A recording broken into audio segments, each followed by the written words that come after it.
যখন নবী করিম সাল্লাল্লাহু আলাইহি ওয়াসাল্লামকে জিবরাইল মেরাজের জন্য নিবেন, নবী করিম সাল্লাল্লাহু আলাইহি ওয়াসাল্লামকে মেরাজে নিয়ে গেলেন চতুর্থ আসমানে, সপ্তম আসমানে।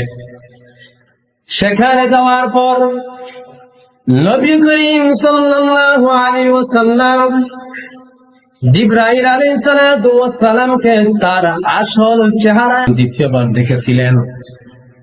এখন প্রশ্ন দেখতে পারে, নবী করিম সাল্লাল্লাহু আলাইহি ওয়াসাল্লামের কাছে জিবরাইল নবুয়তের 23 বছরে অসংখ্যবার হাজার হাজার বার এসেছিলেন, কিন্তু এখানে আপনি দ্বিতীয়বার কেন বলেন? একটা প্রশ্ন জাগতে পারে। নবী করিম সাল্লাল্লাহু আলাইহি ওয়াসাল্লাম অসংখ্যবার এসেছেন, তখন কিন্তু জিবরাইলের আসল চেহারা আসেন নাই। আসতেন নবী করিম সাল্লাল্লাহু আলাইহি ওয়াসাল্লামের একজন সাহাবী, খুবই সুন্দর চেহারা ছিল।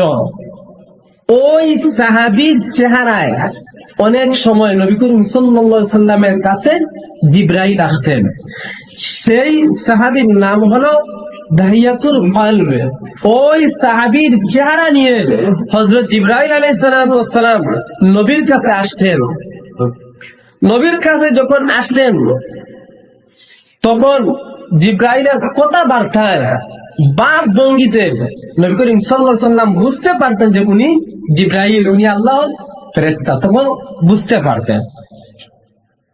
দ্বিতীয় পর্যায়ে দেখলেন সিদরাতুল মুনতাহার মধ্যে, সপ্তম আকাশের উপরে সিদরাতুল মুনতাহার উপরে দ্বিতীয়বার, তাহলে প্রথমবার কখন দেখলেন?